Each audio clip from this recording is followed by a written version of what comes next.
श्रीगणेशाय नमः। अथ श्रीराम आपदुद्धारक स्तोत्र। आपदामपहर्तारं दातारं सर्वसम्पदां लोकाभिरामं श्रीरामं भूयो भूयो नमाम्यहम्। नमः कोदण्डहस्ताय सन्धिकृतशराय च दण्डिताखिलदैत्याय रामायापन्निवारणे आपन्नजनरक्षैक दीक्षायामिततेजसे नमोऽस्तु विष्णवे तुभ्यं रामायापन्निवारणे पदाम्भोजरजस्पर्श पवित्रमुनियोषिते नमोऽस्तु सीतापतये रामायापन्निवारणे दानवेन्द्रमहामत्त गजपञ्चास्यरूपिणे नमोऽस्तु रघुनाथाय रामायापन्निवारणे महिजाकुचसंलग्न कुङ्कुमारुणवक्षसे नमः कल्याणरूपाय रामायापन्निवारणे पद्मसंभवभूतेश मुनिसंस्तुतकीर्तये नमो मार्ताण्डवंश्याय रामायापन्निवारणे हरत्यार्ति च लोकानां यो वा मधुनिषूदनः नमोऽस्तु हरये तुभ्यं रामायापन्निवारणे तापकारणसंसार गजसिंहस्वरूपिणे नमो वेदान्तविद्याय रामायापन्निवारणे रङ्गतरङ्गजलधि गर्वहृच्छरधारिणे नमः प्रतापरूपाय रामायापन्निवारणे दारोपहितचन्द्राव तं सन्ध्यात्स्वमूर्तये नमः सत्यस्वरूपाय रामायापन्निवारणे तारानायकसङ्काश वदनाय महौजसे नमोऽस्तु ताटकाहन्त्रे रामायापन्निवारणे रम्यशानुलसच्चित्र कूटाश्रमविहारिणे नमः सौमित्रिसेव्याय रामायापन्निवारणे सर्वदेवहितासक्त दशाननविनाशिने नमोऽस्तु दुःखध्वंसाय रामायापन्निवारिणे रत्नशानुनिवासैक वन्द्यपादाम्बुजाय च नमस्त्रैलोक्यनाथाय रामायापन्निवारणे संसारबन्धमोक्षैक हेतुदाम प्रकाशिने नमः कलुषसंहर्त्रे रामायापन्निवारिणे पवनाशुगसंक्षिप्त मारीचादिसुरारये नमो मखपरित्रात्रे रामायापन्निवारिणे दाम्भिकेतरभक्तौघ महानन्दप्रदायिने नमः कमलनेत्राय रामायापन्निवारिणे लोकत्रयोद्वेगकर कुम्भकर्णशिरच्छिदे नमो नीरददेहाय रामायापन्निवारिणे काकासुरैकनयन हरलीलास्त्रधारिणे नमो भक्तैकविद्याय रामायापन्निवारिणे भिक्षुरूपसमाक्रान्त बलिसर्वैकसम्पदे नमो वामनरूपाय रामायापन्निवारिणे राजीवनेत्रसुस्पन्द रुचिराङ्गसुरोचिषे नमः कैवल्यनिधये रामायापन्निवारिणे मन्दमारुतसंवीत मन्दारद्रुमवासिने नमः पल्लवपादाय रामायापन्निवारिणे श्रीकण्ठचापदलन धुरीणबलबाहवे नमः सीतानुषक्ताय रामायापन्निवारिणे भूरिभूधरकोदण्ड मूर्तिधेयस्वरूपिणे नमोऽस्तु तेजोनिधये रामायापन्निवारिणे योगीन्द्रहृतसरोजात मधुपाय महात्मने नमो राजाधिराजाय रामायापन्निवारिणे भूवराहस्वरूपाय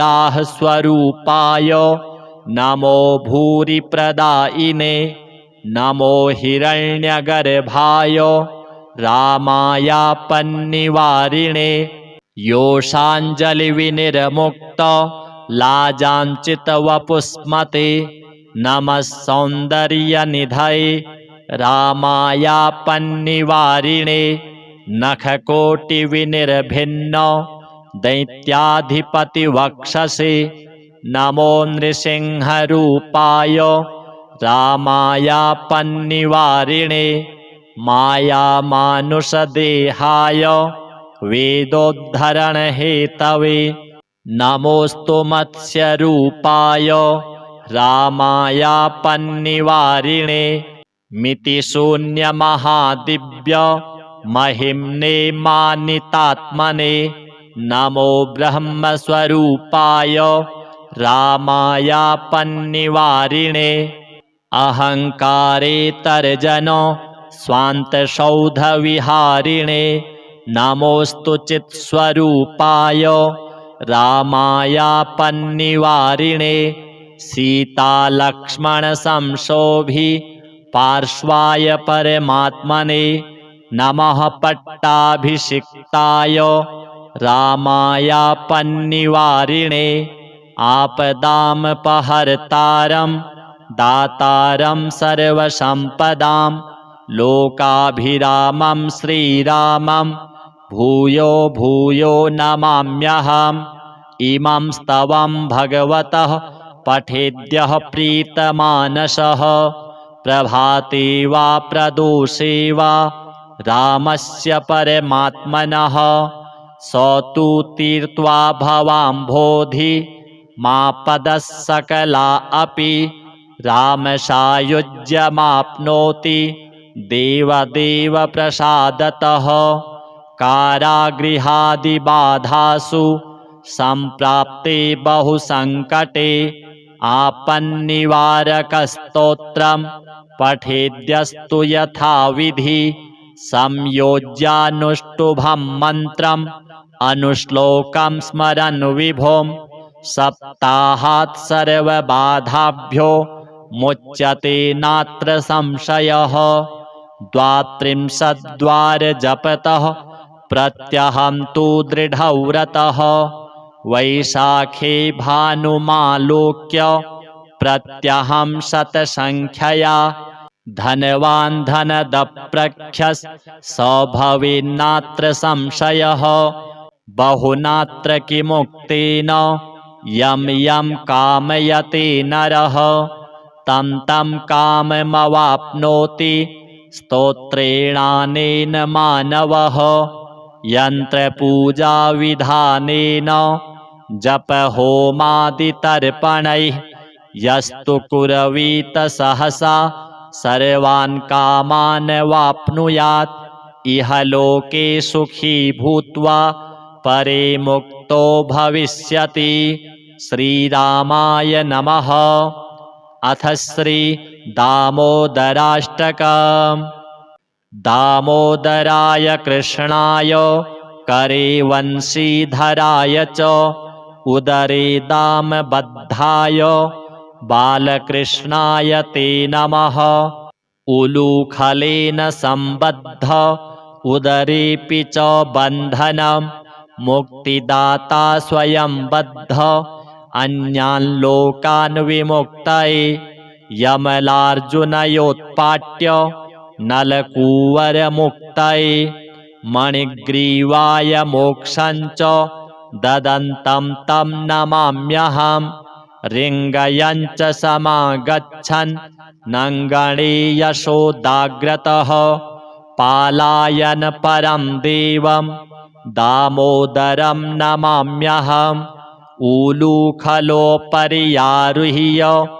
नवनीतं च भुञ्जयन् मर्कटान्नपि दत्तं तं बालकृष्णं नमाम्यहम् दधिभाण्डं खण्डयित्वा पलायित्वा गतोऽन्यतः नवनीतं चौरकं तं दामोदरं नमाम्यहम् दामोदरेति नामस्तु लोकान्मुक्तिप्रदायकं तेन तं संस्मरेन्नित्यं भवबन्धविमुक्तये यशोदायष्टिकां धृत्वा भीषयन्ती भयापहं भयभीताय कृष्णाय दामोदराय ते नमः दामोदराष्टकं नित्यं ये पठन्ति नरा भुवि ते भवबन्धनिर्मुक्ता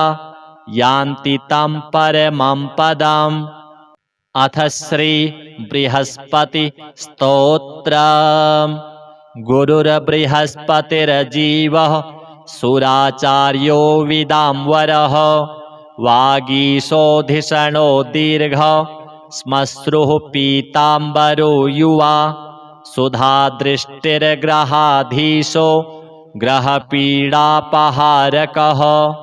दयाकरः सौम्यमूर्तिः सुरार्च्यः कोमलद्युतिः लोकपूज्यो लोकगुरुर्नीतिज्ञो नीतिकारकः तारापतिश्चाङ्गिरसो वेदवेद्यः पितामहः भक्त्या बृहस्पतिं स्मृत्वा नामान्येतानि यः पठेत् अरोगी बलवान् श्रीमान् पुत्रवान् स भवेन्नरः जीवेद्वर्षशतं मर्त्यः पापं नश्यति यः पूजयेत् गुरुदिने पीतगन्धाक्षताम्बरैः पुष्पदीपोपहारैश्च पूजयित्वा बृहस्पतिं ब्राह्मणान् भोजयित्वा च पीडाशान्तिर्भवेत् गुरोः श्रीवासुदेवार्पणमस्तु। अथ श्रीराम आपदुद्धारक स्तोत्रम्। आपदामपहर्तारं दातारं सर्वसम्पदां लोकाभिरामं श्रीरामं भूयो भूयो नमाम्यहम् नमः कोदण्डहस्ताय सन्धिकृतशराय च दण्डिताखिलदैत्याय रामायापन्निवारणे आपन्नजनरक्षैक दीक्षायामिततेजसे नमोऽस्तु विष्णवे तुभ्यं रामायापन्निवारणे पदाम्भोजरजस्पर्श पवित्रमुनियोषिते नमोऽस्तु सीतापतये रामायापन्निवारणे दानवेन्द्रमहामत्त गजपञ्चास्यरूपिणे नमोऽस्तु रघुनाथाय रामायापन्निवारणे महिजाकुचसंलग्न कुङ्कुमारुणवक्षसे नमः कल्याणरूपाय रामायापन्निवारणे पद्मसम्भवभूतेश मुनिसंस्तुतकीर्तये नमो मार्ताण्डवंश्याय रामायापन्निवारणे हरत्यार्ति च लोकानां यो वा मधुनिषूदनः नमोऽस्तु हरये तुभ्यं रामायापन्निवारणे तापकारणसंसार गजसिंहस्वरूपिणे नमो वेदान्तवेद्याय रामायापन्निवारणे रङ्गतरङ्गजलधि गर्वहृच्छरधारिणे नमः प्रतापरूपाय रामायापन्निवारणे दारोपहितचन्द्राव तं सन्ध्यात्स्वमूर्तये नमः सत्यस्वरूपाय रामायापन्निवारणे तारानायकसङ्काश वदनाय महौजसे नमोऽस्तु ताटकाहन्त्रे रामायापन्निवारणे रम्यशानुलसच्चित्र कूटाश्रमविहारिणे नमः सौमित्रिसेव्याय रामायापन्निवारणे सर्वदेवहितासक्त दशाननविनाशिने नमोऽस्तु दुःखध्वंसाय रामायापन्निवारिणे रत्नशानुनिवासैक वन्द्यपादाम्बुजाय च नमस्त्रैलोक्यनाथाय रामायापन्निवारणे संसारबन्धमोक्षैक हेतुदाम प्रकाशिने नमः कलुषसंहर्त्रे रामायापन्निवारिणे पवनाशुगसंक्षिप्त मारीचादिसुरारये नमो मखपरित्रात्रे रामायापन्निवारिणे दाम्भिकेतरभक्तौघ महानन्दप्रदायिने नमः कमलनेत्राय रामायापन्निवारिणे लोकत्रयोद्वेगकर कुम्भकर्णशिरच्छिदे नमो नीरददेहाय रामायापन्निवारिणे काकासुरैकनयन हरलीलास्त्रधारिणे नमो भक्तैकविद्याय रामायापन्निवारिणे भिक्षुरूपसमाक्रान्त बलिसर्वैकसम्पदे नमो वामनरूपाय रामायापन्निवारिणे राजीवनेत्रसुस्पन्द रुचिराङ्गसुरोचिषे नमः कैवल्यनिधये रामायापन्निवारिणे मन्दमारुतसंवीत मन्दारद्रुमवासिने नमः पल्लवपादाय रामायापन्निवारिणे श्रीकण्ठचापदलन धुरीणबलबाहवे नमः सीतानुषक्ताय रामायापन्निवारिणे भूरिभूधरकोदण्ड मूर्तिधेयस्वरूपिणे नमोऽस्तु तेजोनिधये रामायापन्निवारिणे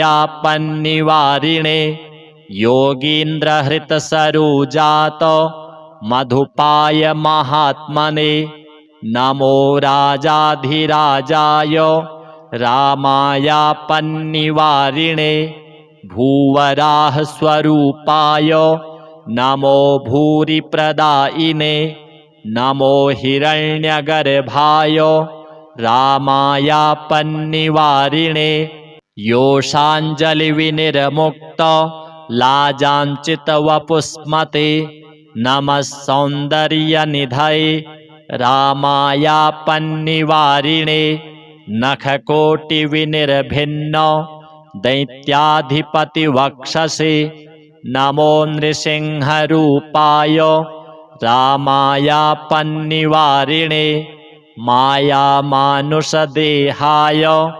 वेदोद्धरणहेतवे नमोऽस्तु मत्स्यरूपाय रामायापन्निवारिणे मितिशून्यमहादिव्य महिम्ने मानितात्मने नमो ब्रह्मस्वरूपाय रामायापन्निवारिणे अहङ्कारेतर्जन स्वान्तसौधविहारिणे नमोऽस्तु चित्स्वरूपाय रामायापन्निवारिणे सीतालक्ष्मणसंशोभि पार्श्वाय परमात्मने नमः पट्टाभिषिक्ताय रामायापन्निवारिणे आपदामपहर्तारं दातारं सर्वसम्पदां लोकाभिरामं श्रीरामं भूयो भूयो नमाम्यहम्।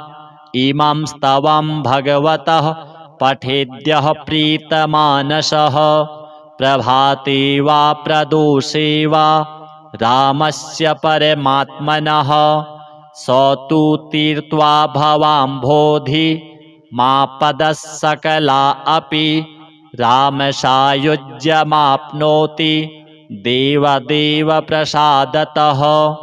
कारागृहादिबाधासु सम्प्राप्ते बहुसङ्कटे आपन्निवारकस्तोत्रं पठेद्यस्तु यथाविधि संयोज्यानुष्टुभं मन्त्रम् अनुश्लोकं स्मरन् विभुं सप्ताहात् सर्वबाधाभ्यो मुच्यते नात्र संशयः। 32 जपतः प्रत्यहं तु दृढव्रतः वैशाखे भानुमालोक्य प्रत्यहं शतसङ्ख्यया धनवान् धनदप्रख्यः स भवेन्नात्र संशयः। बहुनात्र किमुक्तेन यं यं कामयते नरः तं तं काममवाप्नोति स्तोत्रेणानेन मानवः। यन्त्रपूजाविधानेन जपहोमादितर्पणैः यस्तु कुर्वीत सहसा सर्वान् कामान् वाप्नुयात् इह लोके सुखी भूत्वा परे मुक्तो भविष्यति। श्रीरामाय नमः। अथ श्री दामोदराष्टकम्। दामोदराय कृष्णाय करे वंशीधराय च उदरे दामबद्धाय बालकृष्णाय ते नमः। उलूखलेन सम्बद्ध उदरेऽपि च बन्धनं मुक्तिदाता स्वयं बद्ध अन्यान् लोकान् विमुक्तये यमलार्जुनयोत्पाट्य नलकूवरमुक्तये मणिग्रीवाय मोक्षं च ददन्तं तं नमाम्यहम्। रिङ्गयं च समागच्छन् नङ्गणे यशोदाग्रतः पालायन परं देवं दामोदरं नमाम्यहम्। ऊलूखलोपर्यारुह्य नवनीतं च भुञ्जयन् मर्कटान्नपि दत्तं तं बालकृष्णं नमाम्यहम्। दधिभाण्डं खण्डयित्वा पलायित्वा गतोऽन्यतः नवनीतं चौरकं तं दामोदरं नमाम्यहम्। दामोदरेति नामस्तु लोकान्मुक्तिप्रदायकं तेन तं संस्मरेन्नित्यं भवबन्धविमुक्तये। यशोदायष्टिकां धृत्वा भीषयन्ती भयापहं भयभीताय कृष्णाय दामोदराय ते नमः। दामोदराष्टकं नित्यं ये पठन्ति नरा भुवि ते भवबन्धनिर्मुक्ता यान्ति तं परमं पदम्। अथ श्री बृहस्पति स्तोत्रम्। गुरुर्बृहस्पतिर्जीवः सुराचार्यो विदाम्बरः वागीशोधिषणो दीर्घः श्मश्रुः पीताम्बरो युवा सुधादृष्टिर्ग्रहाधीशो ग्रहपीडापहारकः दयाकरः सौम्यमूर्तिः सुरार्चः कोमलद्युतिः लोकपूज्यो लोकगुरुर्नीतिज्ञो नीतिकारकः तारापतिश्चाङ्गिरसो वेदवेद्यः पितामहः भक्त्या बृहस्पतिं स्मृत्वा नामान्येतानि यः पठेत् अरोगी बलवान् श्रीमान् पुत्रवान् स भवेन्नरः जीवेद्वर्षशतं मर्त्यः पापं नश्यति यः पूजयेत् गुरुदिने पीतगन्धाक्षताम्बरैः पुष्पदीपोपहारैश्च पूजयित्वा बृहस्पतिं ब्राह्मणान् भोजयित्वा च पीडाशान्तिर्भवेत् गुरोः श्रीवासुदेवार्पणमस्तु। अथ श्रीराम आपदुद्धारक स्तोत्र। आपदामपहर्तारं दातारं सर्वसम्पदां लोकाभिरामं श्रीरामं भूयो भूयो नमाम्यहम्। नमः कोदण्डहस्ताय सन्धिकृतशराय च दण्डिताखिलदैत्याय रामायापन्निवारणे आपन्नजनरक्षैक दीक्षायामिततेजसे नमोऽस्तु विष्णवे तुभ्यं रामायापन्निवारणे पदाम्भोजरजस्पर्श पवित्रमुनियोषिते नमोऽस्तु सीतापतये रामायापन्निवारणे दानवेन्द्रमहामत्त गजपञ्चास्यरूपिणे नमोऽस्तु रघुनाथाय रामायापन्निवारणे महिजाकुचसंलग्न कुङ्कुमारुणवक्षसे नमः कल्याणरूपाय रामायापन्निवारणे पद्मसंभवभूतेश मुनिसंस्तुतकीर्तये नमो मार्ताण्डवंश्याय रामायापन्निवारणे हरत्यार्ति च लोकानां यो वा मधुनिषूदनः नमोऽस्तु हरये तुभ्यं रामायापन्निवारणे तापकारणसंसार गजसिंहस्वरूपिणे नमो वेदान्तवेद्याय रामायापन्निवारणे रङ्गतरङ्गजलधि गर्वहृच्छरधारिणे नमः प्रतापरूपाय रामायापन्निवारणे दारोपहितचन्द्राव तं सन्ध्यात्स्वमूर्तये नमः सत्यस्वरूपाय रामायापन्निवारणे तारानायकसङ्काश वदनाय महौजसे नमोऽस्तु ताटकाहन्त्रे रामायापन्निवारणे रम्यशानुलसच्चित्र कूटाश्रमविहारिणे नमः सौमित्रिसेव्याय रामायापन्निवारणे सर्वदेवहितासक्त दशाननविनाशिने नमोऽस्तु दुःखध्वंसाय रामायापन्निवारिणे रत्नशानुनिवासैक वन्द्यपादाम्बुजाय च नमस्त्रैलोक्यनाथाय रामायापन्निवारणे संसारबन्धमोक्षैक हेतुदाम प्रकाशिने नमः कलुषसंहर्त्रे रामायापन्निवारिणे पवनाशुगसंक्षिप्त मारीचादिसुरारये नमो मखपरित्रात्रे रामायापन्निवारिणे दाम्भिकेतरभक्तौघ महानन्दप्रदायिने नमः कमलनेत्राय रामायापन्निवारिणे लोकत्रयोद्वेगकर कुम्भकर्णशिरच्छिदे नमो नीरददेहाय रामायापन्निवारिणे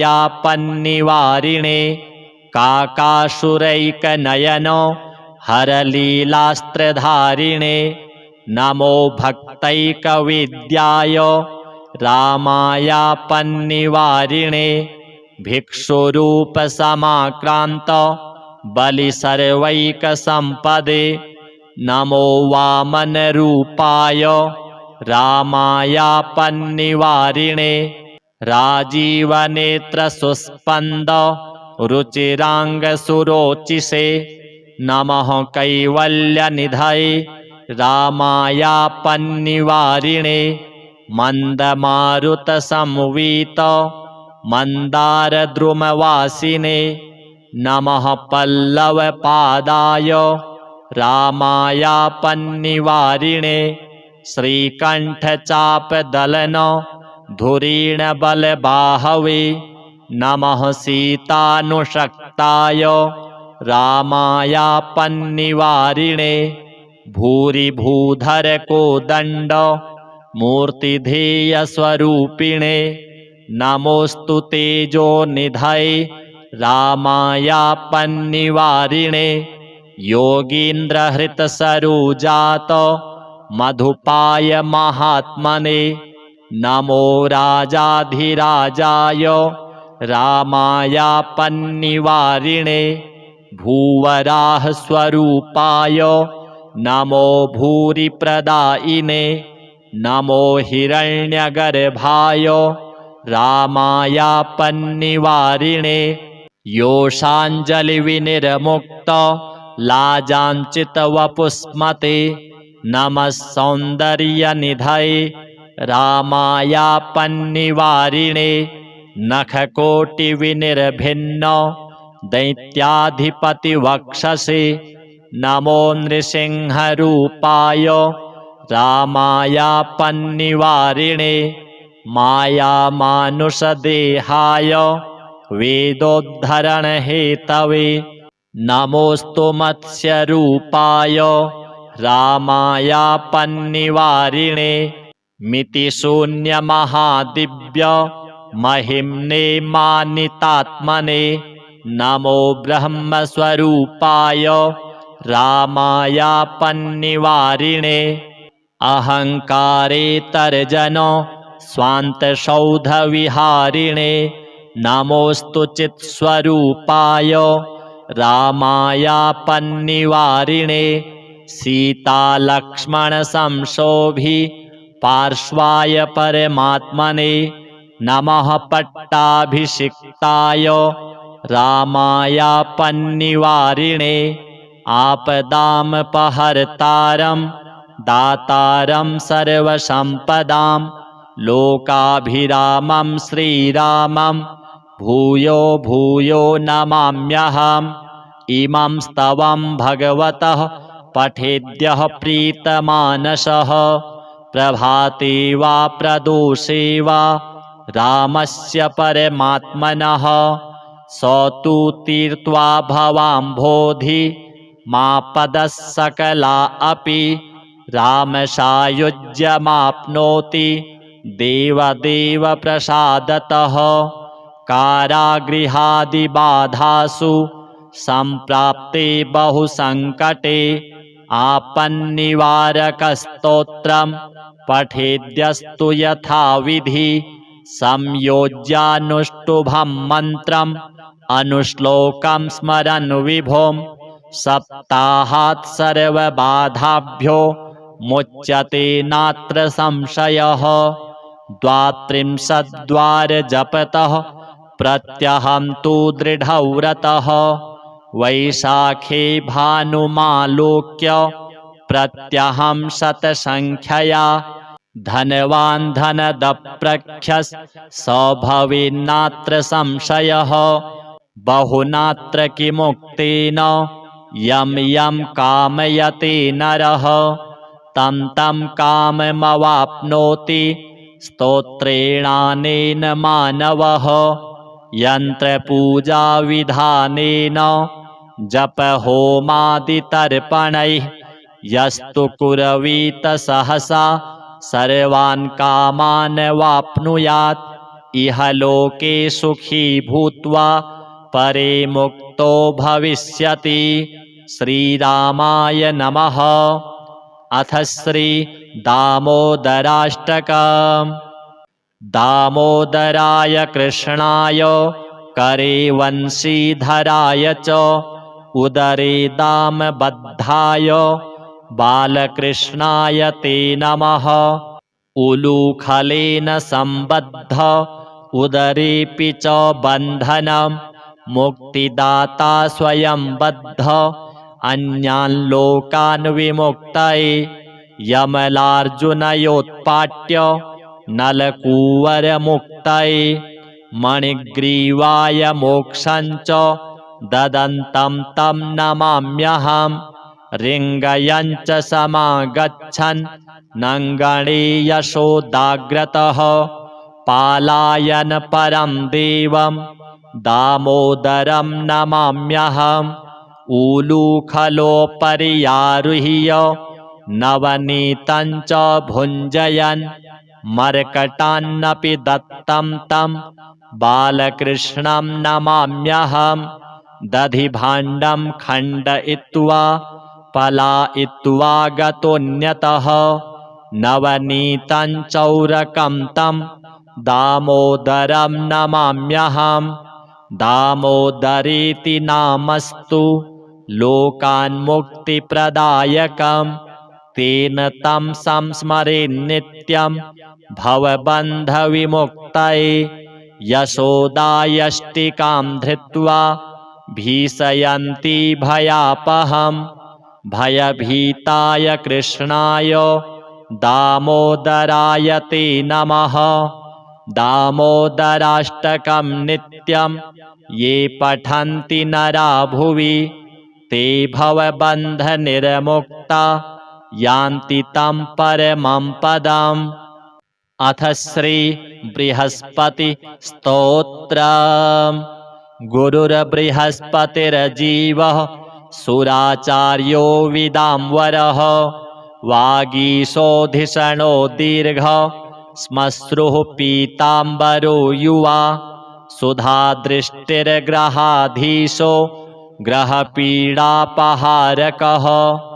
दयाकरः सौम्यमूर्तिः सुरार्चः कोमलद्युतिः लोकपूज्यो लोकगुरुर्नीतिज्ञो नीतिकारकः तारापतिश्चाङ्गिरसो वेदवेद्यः पितामहः भक्त्या बृहस्पतिं स्मृत्वा नामान्येतानि यः पठेत् अरोगी बलवान् श्रीमान् पुत्रवान् स भवेन्नरः जीवेद्वर्षशतं मर्त्यः पापं नश्यति यः पूजयेत् गुरुदिने पीतगन्धाक्षताम्बरैः पुष्पदीपोपहारैश्च पूजयित्वा बृहस्पतिं ब्राह्मणान् भोजयित्वा च पीडाशान्तिर्भवेद्गुरोः। श्रीवासुदेवार्पणमस्तु। अथ श्री श्रीराम आपदुद्धारक स्तोत्रम्। आपदामपहर्तारं दातारं सर्वसम्पदां लोकाभिरामं श्रीरामं भूयो भूयो नमाम्यहम्। नमः कोदण्डहस्ताय सन्धिकृतशराय च दण्डिताखिलदैत्याय रामायापन्निवारणे आपन्नजनरक्षैक दीक्षायामिततेजसे नमोऽस्तु विष्णवे तुभ्यं रामायापन्निवारणे पदाम्भोजरजस्पर्श पवित्रमुनियोषिते नमोऽस्तु सीतापतये रामायापन्निवारणे दानवेन्द्रमहामत्त गजपञ्चास्यरूपिणे नमोऽस्तु रघुनाथाय रामायापन्निवारणे महिजाकुचसंलग्न कुङ्कुमारुणवक्षसे नमः कल्याणरूपाय रामायापन्निवारणे पद्मसंभवभूतेश मुनिसंस्तुतकीर्तये नमो मार्ताण्डवंश्याय रामायापन्निवारणे हरत्यार्ति च लोकानां यो वा मधुनिषूदनः नमोऽस्तु हरये तुभ्यं रामायापन्निवारणे तापकारणसंसार गजसिंहस्वरूपिणे नमो वेदान्तविद्याय रामायापन्निवारणे रङ्गतरङ्गजलधि गर्वहृच्छरधारिणे नमः प्रतापरूपाय रामायापन्निवारणे दारोपहितचन्द्राव तं सन्ध्यात्स्वमूर्तये नमः सत्यस्वरूपाय रामायापन्निवारणे तारानायकसङ्काश वदनाय महौजसे नमोऽस्तु ताटकाहन्त्रे रामायापन्निवारणे रम्यशानुलसच्चित्र कूटाश्रमविहारिणे नमः सौमित्रिसेव्याय रामायापन्निवारणे सर्वदेवहितासक्त दशाननविनाशिने नमोऽस्तु दुःखध्वंसाय रामायापन्निवारिणे रत्नशानुनिवासैक वन्द्यपादाम्बुजाय च नमस्त्रैलोक्यनाथाय रामायापन्निवारणे संसारबन्धमोक्षैक हेतुदाम प्रकाशिने नमः कलुषसंहर्त्रे रामायापन्निवारिणे पवनाशुगसंक्षिप्त मारीचादिसुरारये नमो मखपरित्रात्रे रामायापन्निवारिणे दाम्भिकेतरभक्तौघ महानन्दप्रदायिने नमः कमलनेत्राय रामायापन्निवारिणे लोकत्रयोद्वेगकर कुम्भकर्णशिरच्छिदे नमो नीरददेहाय रामायापन्निवारिणे काकासुरैकनयन हरलीलास्त्रधारिणे नमो भक्तैकविद्याय रामायापन्निवारिणे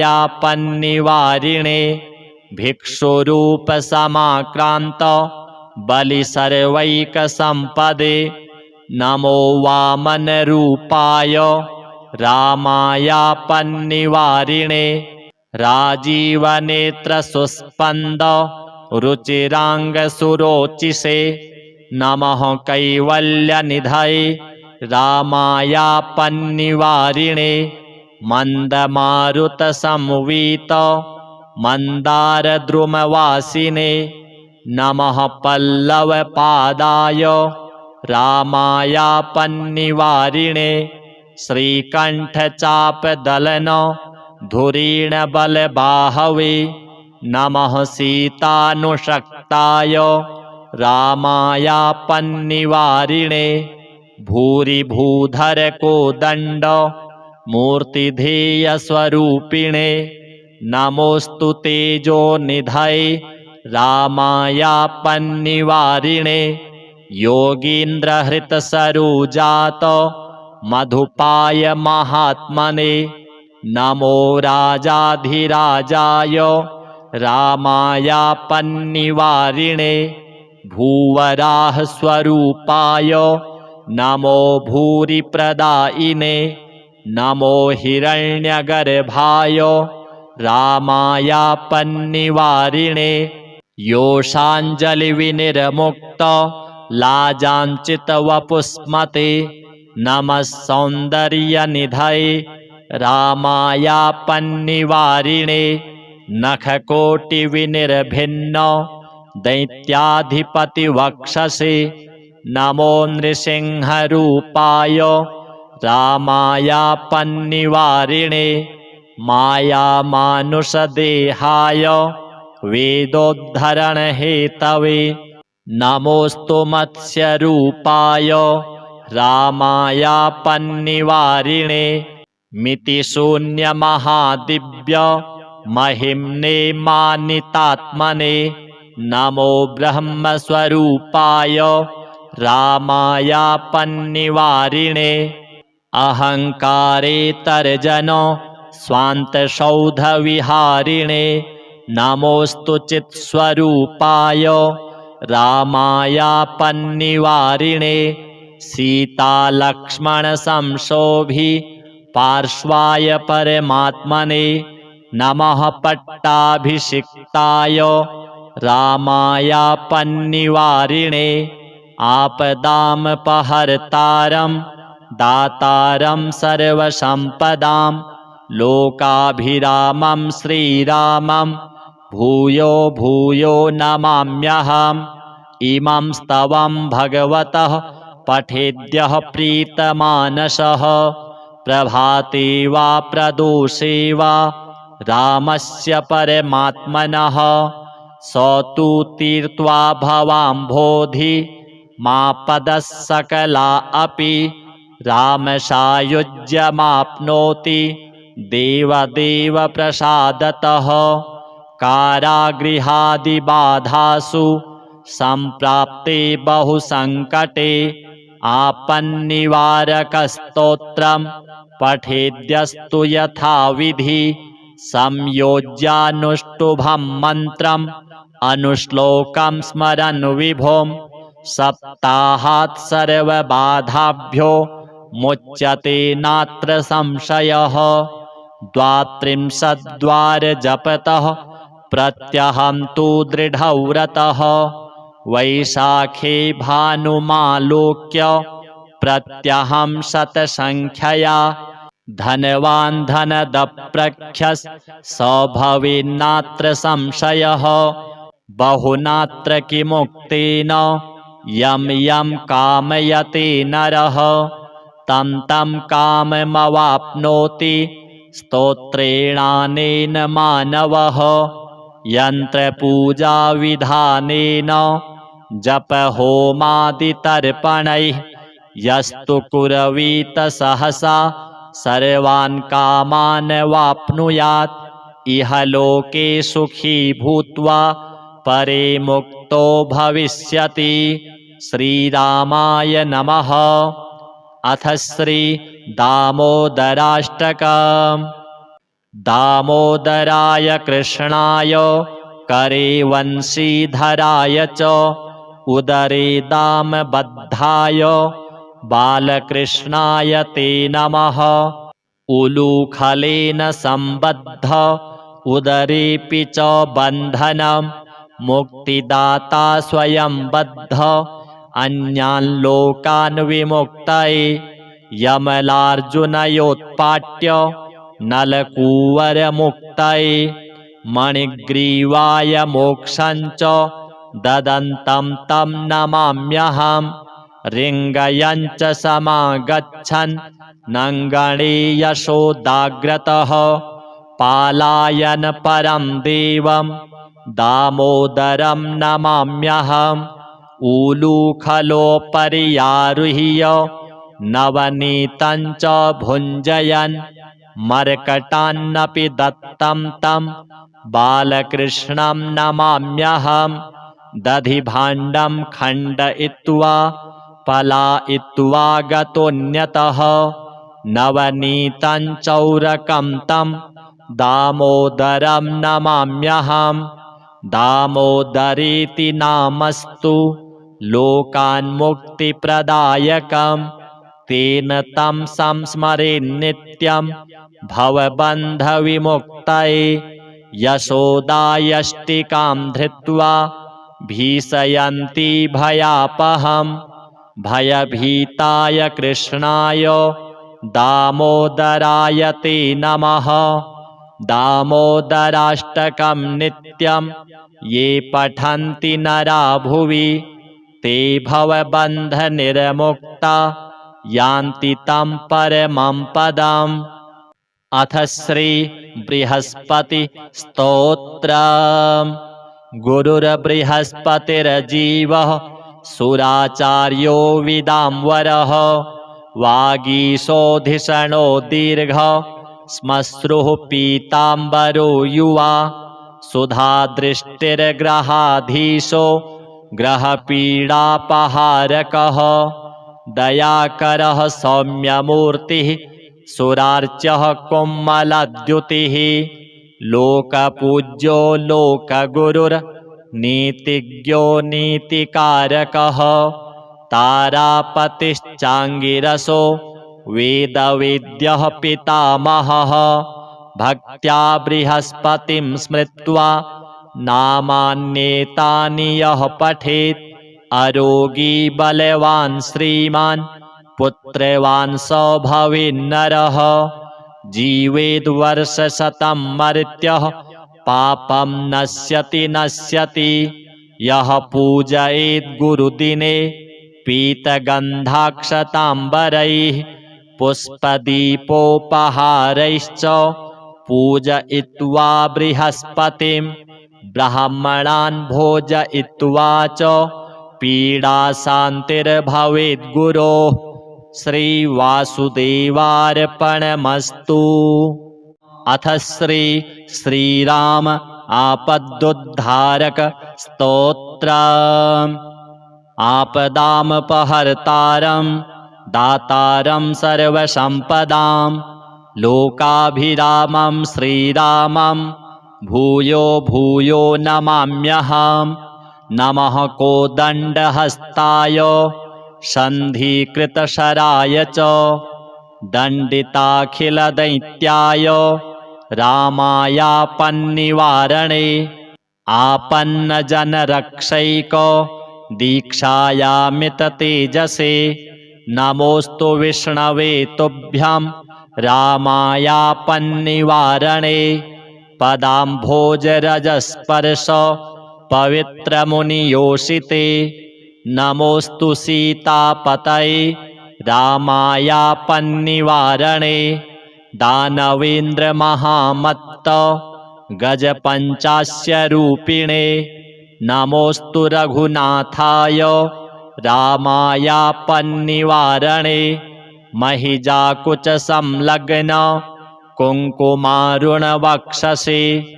नमः कल्याणरूपाय रामायापन्निवारणे पद्मसम्भवभूतेश मुनिसंस्तुतकीर्तये नमो मार्ताण्डवंश्याय रामायापन्निवारणे हरत्यार्ति च लोकानां यो वा मधुनिषूदनः नमोऽस्तु हरये तुभ्यं रामायापन्निवारणे तापकारणसंसार गजसिंहस्वरूपिणे नमो वेदान्तवेद्याय रामायापन्निवारणे रङ्गतरङ्गजलधि गर्वहृच्छरधारिणे नमः प्रतापरूपाय रामायापन्निवारणे दारोपहितचन्द्राव तं सन्ध्यात्स्वमूर्तये नमः सत्यस्वरूपाय रामायापन्निवारणे तारानायकसङ्काश वदनाय महौजसे नमोऽस्तु ताटकाहन्त्रे रामायापन्निवारणे रम्यशानुलसच्चित्र कूटाश्रमविहारिणे नमः सौमित्रिसेव्याय रामायापन्निवारणे सर्वदेवहितासक्त दशाननविनाशिने नमोऽस्तु दुःखध्वंसाय रामायापन्निवारिणे रत्नशानुनिवासैक वन्द्यपादाम्बुजाय च नमस्त्रैलोक्यनाथाय रामायापन्निवारणे संसारबन्धमोक्षैक हेतुदाम प्रकाशिने नमः कलुषसंहर्त्रे रामायापन्निवारिणे पवनाशुग संक्षिप्त मारीचादिसुरारये नमो मख परित्रात्रे रामायापन्निवारिणे दाम्भिकेतर भक्तौघ महानन्दप्रदायिने नमः कमलनेत्राय रामायापन्निवारिणे लोकत्रयोद्वेगकर कुम्भकर्णशिरच्छिदे नमो नीरददेहाय रामायापन्निवारिणे काकासुरैकनयन हरलीलास्त्रधारिणे नमो भक्तैकविद्याय रामायापन्निवारिणे भिक्षुरूपसमाक्रान्त बलिसर्वैकसम्पदे नमो वामनरूपाय रामायापन्निवारिणे राजीवनेत्रसुस्पन्द रुचिराङ्गसुरोचिषे नमः कैवल्यनिधये रामायापन्निवारिणे मन्दमारुतसंवीत मन्दारद्रुमवासिने नमः पल्लवपादाय रामायापन्निवारिणे श्रीकण्ठचापदलन धुरीणबलबाहवे नमः सीतानुषक्ताय रामायापन्निवारिणे भूरिभूधरकोदण्ड मूर्तिधेयस्वरूपिणे नमोऽस्तु तेजोनिधये रामायापन्निवारिणे योगीन्द्रहृतसरोजात मधुपाय महात्मने नमो राजाधिराजाय रामायापन्निवारिणे भूवराहस्वरूपाय नमो भूरिप्रदायिने नमो हिरण्यगर्भाय रामायापन्निवारिणे योषाञ्जलिविनिर्मुक्त लाजाञ्चितवपुस्मते नमः सौन्दर्यनिधये रामायापन्निवारिणे नखकोटिविनिर्भिन्न दैत्याधिपतिवक्षसे नमो नृसिंहरूपाय रामायापन्निवारिणे मायामानुषदेहाय वेदोद्धरणहेतवे नमोऽस्तु मत्स्यरूपाय रामायापन्निवारिणे मितिशून्यमहादिव्य महिम्ने मानितात्मने नमो ब्रह्मस्वरूपाय रामायापन्निवारिणे अहङ्कारेतर्जन स्वान्तसौधविहारिणे नमोऽस्तु चित्स्वरूपाय रामायापन्निवारिणे सीतालक्ष्मणसंशोभि पार्श्वाय परमात्मने नमः पट्टाभिषिक्ताय रामायापन्निवारिणे आपदामपहर्तारं दातारं सर्वसम्पदां लोकाभिरामं श्रीरामं भूयो भूयो नमाम्यहम् इमं स्तवं भगवतः पठेद्यः प्रीतमानसः प्रभाते वा प्रदोषे वा रामस्य परमात्मनः स तु तीर्त्वा भवाम्भोधि मापदः सकला अपि रामसायुज्यमाप्नोति देवदेव प्रसादतः कारागृहादिबाधासु सम्प्राप्ते बहुसङ्कटे आपन्निवारकस्तोत्रं पठेद्यस्तु यथाविधि संयोज्यानुष्टुभं मन्त्रम् अनुश्लोकं स्मरन् विभुं सप्ताहात् सर्वबाधाभ्यो मुच्यते नात्र संशयः 32 जपतः प्रत्यहं तु दृढव्रतः वैशाखे भानुमालोक्य प्रत्यहं शतसंख्यया धनवान् धनदप्रख्यस् स भवेन्नात्र संशयः बहुनात्र किमुक्तेन यं यं कामयते नरः तं तं काममवाप्नोति स्तोत्रेणानेन मानवः यन्त्रपूजाविधानेन जपहोमादितर्पणैः यस्तु कुर्वीत सहसा सर्वान् कामान् वाप्नुयात् इह लोके सुखी भूत्वा परे मुक्तो भविष्यति। श्रीरामाय नमः। अथ श्री दामोदराष्टकम्। दामोदराय कृष्णाय करे वंशीधराय च उदरे दामबद्धाय बालकृष्णाय ते नमः। उलूखलेन सम्बद्ध उदरेऽपि च बन्धनं मुक्तिदाता स्वयं बद्ध अन्यान् लोकान् विमुक्तये यमलार्जुनयोत्पाट्य नलकूवरमुक्तये मणिग्रीवाय मोक्षं च ददन्तं तं नमाम्यहम्। रिङ्गयं च समागच्छन् नङ्गणे यशोदाग्रतः पालायन परं देवं दामोदरं नमाम्यहम्। ऊलूखलोपर्यारुह्य नवनीतं च भुञ्जयन् मर्कटान्नपि दत्तं तं बालकृष्णं नमाम्यहम्। दधिभाण्डं खण्डयित्वा पलायित्वा गतोऽन्यतः नवनीतं चौरकं तं दामोदरं नमाम्यहम्। दामोदरेति नामस्तु लोकान्मुक्तिप्रदायकम् तेन तं संस्मरेन्नित्यं भवबन्धविमुक्तये।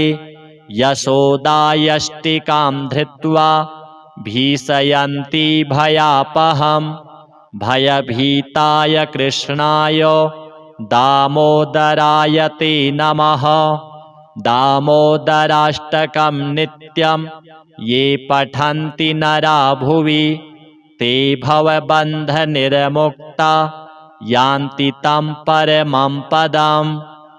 अथ श्री बृहस्पति स्तोत्रम्।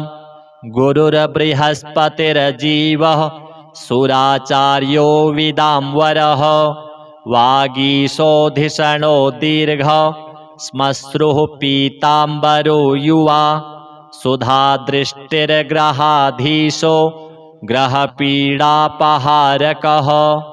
दयाकरः सौम्यमूर्तिः सुरार्च्यः कोमलद्युतिः लोकपूज्यो लोकगुरुर्नीतिज्ञो नीतिकारकः तारापतिश्चाङ्गिरसो वेदवेद्यः पितामहः भक्त्या बृहस्पतिं स्मृत्वा नामान्येतानि यः पठेत् अरोगी बलवान् श्रीमान् पुत्रवान् स भवेन्नरः जीवेद्वर्षशतं मर्त्यः पापं नश्यति नश्यति यः पूजयेत् गुरुदिने पीतगन्धाक्षताम्बरैः पुष्पदीपोपहारैश्च पूजयित्वा बृहस्पतिं ब्राह्मणान् भोजयित्वा च पीडाशान्तिर्भवेत्